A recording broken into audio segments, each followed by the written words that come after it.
Assalamu alaikum. Welcome to the Theology Side Quest. I'm Fasi, And I'm Laura.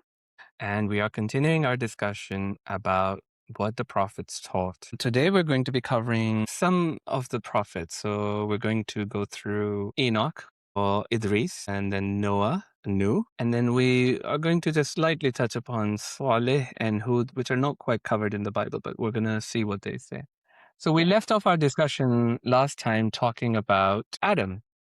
But there's something, Laura, that you wanted to mention about Adam not having a community, rather his own offspring that he was teaching on. So our presentation really is kind of revolving around the communities that the prophets were coming to, and the societies that they were entering, and the difficulties that they were having, like with the people around them. For Adam, it was a little bit different because there was no community. There was no one around him. So he was actually being directly taught by God. So there was direct interaction, so to speak, Hmm. between them, according to the biblical narrative. So it was a little bit different, and arguably, I think, had its own set of difficulties. Okay, so let's talk about Enoch, and or as he's known as Idris in the Quran. Okay. So uh, the Quran presents him as somebody who was the first to write scripture, and he's said to be a righteous figure. So does Go on. the Midrash as well. They say that he was the first to write. So I find that super interesting. So I have found, like, as we've been going through these, there's more direct correlation with the Quranic narrative and the Midrash. Yeah, these are Jewish teachings which sort of never made the canon in the Christian Bible, right? Yes. So there is this verse in Surah Maryam, chapter 19 of the Quran, two verses, 56 and 57. So in those verses, he's called a man of truth and a prophet, and it says that he was raised to a high station. Mhm. But then again, in chapter 21, um, Surah Al-Anbiya, verse 85 and 86, where three prophets are mentioned, Ismail, Idris, and Zulkifl, Idris being Enoch. All were of the patient, and we admitted them into our mercy indeed, and they were of the righteous. So the biblical narrative, the only thing really in the Genesis narrative that's significant is that, which I say only, I mean it's pretty significant, that it said that he walked with God and he was not, for God took him. This Genesis 5:24. So he was supposedly taken alive bodily to heaven. And if you look at some of the midrashic content and the Book of Enoch, he was supposed to have been somewhere outside space and time, and he was like a heavenly scribe, according to that. Well, yeah, it's Genesis 5 talks about him walking with God. But, oh, interesting, whilst we were talking about Enoch, we also discovered this thing about Seth, which is Mhm. in Genesis 4 and Genesis 5. There's a lineage in Genesis 4, and then a lineage in Genesis 5. One is through Cain, and the one in Genesis 5 is through Seth. So it's either Cain is the lineage that goes down through him, or Seth, the lineage goes through him. Adam is the father of both Cain and Seth. So what's interesting about the uh, the narrative in 4 and the narrative in 5, 4 brings there's a lineage of Enoch, Methuselah, and Lamech in 4 that comes down through Cain. In 5, there's a lineage of Enoch, Methuselah, and Lamech that comes through Seth. And they're they explain it away and say, well, it's two different lines, but I could see it having like one name, maybe two names in common, but in succession having these names in common, it's a little questionable for me. Okay. So that's about Enoch. I mean, there is a Book of Enoch, of course, but here's the thing about Book of Enoch. The earliest fragments of Book of Enoch, or the first of one Enoch, are from the Dead Sea Scrolls, but they're not complete. And much of it is from later, after Jesus' ascension. And some of it is as late as 4th, 5th century. No. Yeah, Book of no, Enoch. so no, 4th or 5th century is the Ge'ez, the Ethiopian manuscripts. And that's what they say, that when it was written down in Ge'ez, but their actual manuscripts they have today go back to 14th century CE. Yeah. So at one point, it was part of like the Second Temple canon, and then was removed, and I think then favored by like Jewish mystics, and it's a part of the Apocrypha now. It's interesting. I can say that. I think in Jude, it actually quotes the Book of Enoch, but take it with a grain of salt. Obviously, all of it, but we're trying to kind of find the commonalities, and Enoch is kind of a standalone situation. Okay, so shall we move on to Noah, because that is going to be a huge subject. We shall. All right. So Noah is this figure that is quite central in all three traditions. So the Quran talks about him in this way, basically, that he was sent to his people to preach monotheism and to repent from their ungodly actions. And that was a mission given to him, to preach to them, basically. Yes. So in the midrashic text, it talks more about the violent, the mocking, the society that Noah was in. It talks about that he was warning them for years, and I think we Mm. have the same concept Quranically. And there was a point in time, there was like one of the things that some of the Christian apologists were using. There's a part in the crucifixion story where Jesus says, Father, forgive them, for they know not what they do. Yeah. So in one of our hadith, it's talking about a prophet asking, wiping like the blood from their face, and asking for forgiveness for the people that were abusing them. Well, this Christian apologist was like practically hopping up and down. Who else would it be? Who else would it be? It was actually Noah. So in Tafsir, it talks about how they were very violent with Noah, and even choking him until he passed out, and then he would wake up and pray for them. Yeah. Anyway, so then that was the prayer. They don't know what they're doing. Mm. Forgive them because they don't know what they're doing. So very interesting. Well, I just wanted to mention a few verses about this mission in chapter 7, verse 59. It says, "Indeed, we sent Noah to his people. He said, O my people, worship Allah. You have no other God except him. I truly fear for you the torment of a tremendous day." A similar thing in chapter 10, verse 71, related to the prophet, the story of Noah, when he said to his people, O my people, if my presence and my reminders to you of Allah's signs are unbearable to you, then I have put my trust in Allah. So devise a plot along with your associate gods, and you do not have to be secretive about your plot. Then carry it out against me without delay. So basically, he's openly challenging their false deities. Then again, in chapter 11, verse 25, it's the same thing, with a sent to you with a clear warning. 23, it's the same thing. Will you not then fear? It adds these sentences. I think it's similar in chapter 26, 105 and 106. I mean, it goes on. Then 29 and 14 is similar. It talks about how long he lived. But 29 and 14 is how long he lived. Indeed, we sent Noah to his people, and he remained among them for 1,000 years, less 50. Then the flood overtook them while they persisted in wrongdoing. Now, I find this very interesting for this for the one reason that it doesn't talk about the whole world being engulfed in a flood. It only talks about, indeed, we sent Noah to his people, and he remained among them for 1,000 years, less 50. Then the flood overtook them.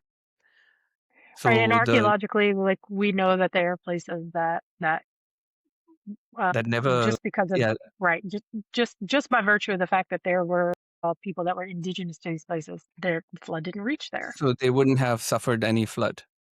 Right. So it's not a flood sent to the whole of earth. It's just a flood sent to his people. So it's very specific in this here. And then finally, chapter 71, verse 1, indeed we sent Noah to his people, saying to him, warn your people before a painful punishment comes to them. So the whole of the whole of chapter 71 is about Noah, and it has 28 verses. So basically his preaching and call to monotheism is the next part. I think we've discussed that he was preaching this message of monotheism in in the Midrashic text. Yeah, well, I mean, his call to them obviously was to turn away from their wickedness. And yes, he was a worshiper of one God. He was strictly monotheistic in this narrative. But it says that he was righteous, right? Genesis, I think 6 talks about him being a righteous man. He was perfect in his generations, and he walked with God. So the wickedness of the people around him, he this is the mercy of having a warner. It's like the Quran talks about having a clear warner. This is a mercy that this person who's coming to warn you, and they mocked him and abused him. And according to the Bible, this is until the doors were closed. So there are a couple of things too, though, that I would like to touch on. A couple of differences Mm, in the narratives. Okay, so Quranically, there is another son that drowns, yes. and that's not included in the biblical narrative. Some tradition suggests that there was maybe, how do you call it, maybe like story expansion in Judaism, but there is no recorded written account of another son. Okay. So there's that. So in the Quran, we have chapter 7 again, where verses 59 to 62. I'm just going to quickly go through them. Indeed, we sent Noah to his people. He said, "O my people, worship Allah. You have no other God except him. I truly fear for you the torment of a tremendous day." But the chiefs of his people said, "We surely see that you are clearly misguided." He replied, "O my people, I am not misguided, but I am a messenger from the Lord of all worlds, conveying to you my Lord's message and giving you advice, and I know from Allah what you do not know." So this sort of theme is repeated in chapter 11, verses 27 to 31. The disbelieving chiefs of his people said, "We see you only as a human being like ourselves, and we see that no one follows you except the lowliest among us, who do so hastily without thinking. We do not see anything that makes all of you any better than us. In fact, we think you are all liars."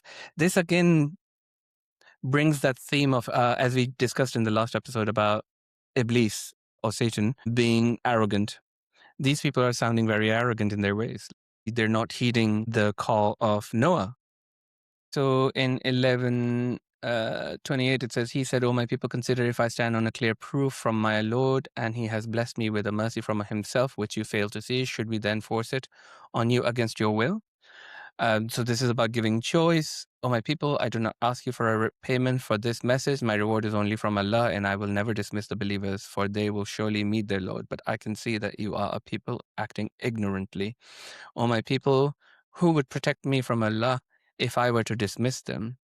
Will you not then be mindful? I do not say to you that I possess Allah's treasuries or know the unseen, nor do I claim to be an angel, nor do I say that Allah will never grant goodness to those you look down upon. Allah knows best what is hidden within them. If I did, then I would truly be one of the wrongdoers." So again, this message of rightfulness, he's not claiming that he's after money, he's not after riches or anything, he's just warning people for what is about to come. So similar things are repeated in chapter 23, verses 23 to 26. I read 23 earlier. It's the same theme. People called him insane in these verses, basically. Mhm. And then Noah prayed, "My Lord, help me because they have denied me." Chapter 26, 107 to 115 goes goes along with these things. "So fear Allah and obey me." He's not asking for any reward. So it seems like, as with most of the prophets, like he comes with this prophetic like warning, and Yes. there's like rejection. And this time, like if you notice, with a certain group of people, they killed all their prophets, right? All the prophets that were sent to them to warn them, they killed them. Yep. In this case, he survived, and the ones who were coming against him didn't. So I find that a little interesting. Like, So the run of the verses in chapter 26 literally ends with "I am only sent with a clear warning," basically. Then it switches to what the rejection. So the mockery has already begun, right? So they're saying that you're clearly insane, etc., and they're saying all these things about Noah. Is there something similar about him being mocked? I think you talked about it a little earlier. yeah. So, I mean, basically, it was, he was warning them and they rejected the warning. Do we It's have not any as references from the Old Testament about this? about Noah being.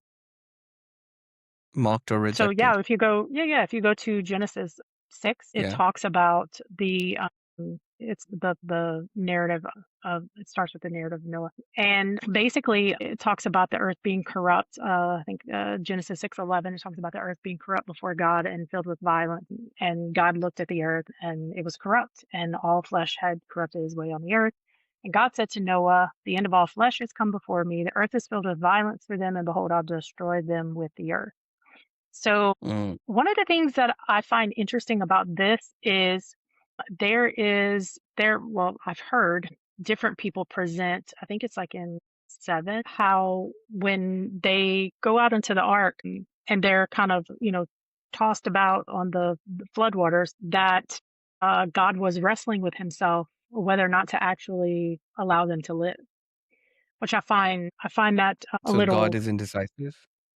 Yeah, like I can't imagine like the God who, if you believe in any type of divine decree, or if you believe that he declared the end from the beginning, then how could he forget that he had sealed these people up into this boat? But anyway, so it just talks about that the earth was corrupt, and whenever they saw him building this ark, that they mocked him. And it's a very, I think, like one verse. It's like pretty brief. There's no expanded narrative here. In the Midrash, there is an expanded narrative where it talks about the mocking and the reviling, and what he Okay. endured. Okay. So again, there are some verses in chapter 7 which continue. Do you find it astonishing that a reminder should come to you from your Lord through one of your own, warning you, so you may be aware and perhaps be shown mercy?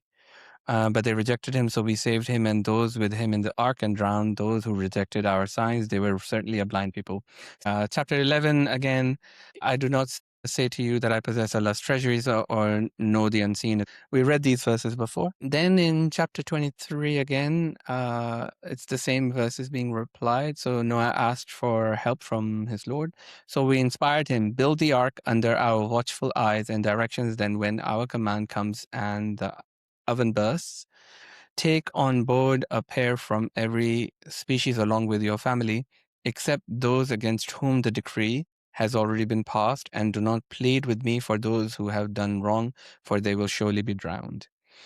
So this is the decree coming. So there's no second guessing, as you mentioned, from like is it the Midrashic text or the Torah text?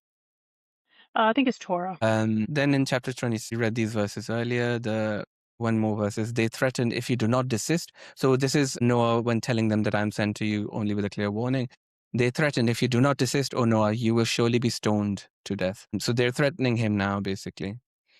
Yeah. Then chapter 54, verse 9, before them, the people of Noah denied the truth and rejected our servant, calling him insane, and he was intimidated. Chapter 38, before them, the people of Noah denied the truth, as did Ad, Pharaoh of the mighty structures. And last one is chapter 40, verse 5. Before them, the people of Noah denied the truth, as did other enemy forces afterwards. Every community plotted against its prophet to seize him and argued in falsehood, hoping to discredit the truth with it. So I seized them, and how horrible was my punishment. So, according to the Midrash in this Genesis Rabbah 37, they're asking Noah what he's building, and he tells them that he's building an ark and that God's going to bring a flood, and they mock him. He was building this ark publicly, and obviously it was huge, and he was a clear warner to them, Mm. according to that Midrashic text. In Sanhedrin 108b, the Babylonian Talmud, it talks about them mocking and rejecting him. They threatened to destroy the ark, and he warned them that judgment was coming. So there's expansion. There's significant expansion in the Midrash. Okay. So Again in chapter 11, and it was revealed to Noah, none of your people will believe except those who already have, so do not be distressed by what they have been doing. And build the ark under our watchful eyes and directions, and do not plead with me for those who have done wrong, for they will surely be drowned. So he began to build the ark, and whenever some of the chiefs of his people passed by, they mocked him. And he said, if you laugh at us, we will soon laugh at you similarly. Because Noah already knew what was going to happen, but they didn't want to believe him. So chapter 23, verse 27, we read earlier, we inspired him to build the ark under our watchful eyes and directions, and when our command comes and the oven bursts. So we read this earlier. So chapter 71, verses 26 and 27, Noah had prayed, my Lord, do not leave a single disbeliever on earth. For if you spare any of them, they will certainly mislead your servants and give birth only to wicked sinners and staunch believers. There's a final verse after this. My Lord, forgive me, my parents, and whoever enters my house in faith, and all believing men and women, and increase the wrongdoers only in destruction. So it only talks about Noah's plea to not leave any wrongdoing people on earth. But it still doesn't say whether all of the people of earth were eradicated, or the disbelievers were eradicated or not. I think that I find it interesting that whenever we look at the from an archaeological standpoint, the places that maybe the flood didn't reach would be places that had not received this A clear prophet or warning. a warner. Right. Then we go to where the flood begins. I mean, I think let's preface this by saying like what we've been discussing. Archaeologists and people who talk about the flood, you'll find two camps. The archaeologists, or people who atheists who side with the archaeologist, and then people who are following this text, right? So there will be two groups, and one of the groups will say, no, the flood did come to all of the earth. And then you will find this odd concessionary Christian who will say, okay, maybe the flood didn't come to all of the earth. Maybe it's just a figure of speech. But I'm So, not sure where this comes from, though, this narrative of the whole earth was flooded. well, this is part of the Genesis narrative, right? Because part of this narrative says that he's going to flood the whole earth because it repented God that he had made mankind on the earth, according to the Genesis narrative. So he's going to destroy mankind from the earth. And then I think that there's like whenever you look at when you think about this, right? Like the whole of the world was destroyed except for 8 people. Like this is their narrative that except for 8 people, and these 8 people populated the entire earth. I mean, No. in the time frame that we're looking at, like just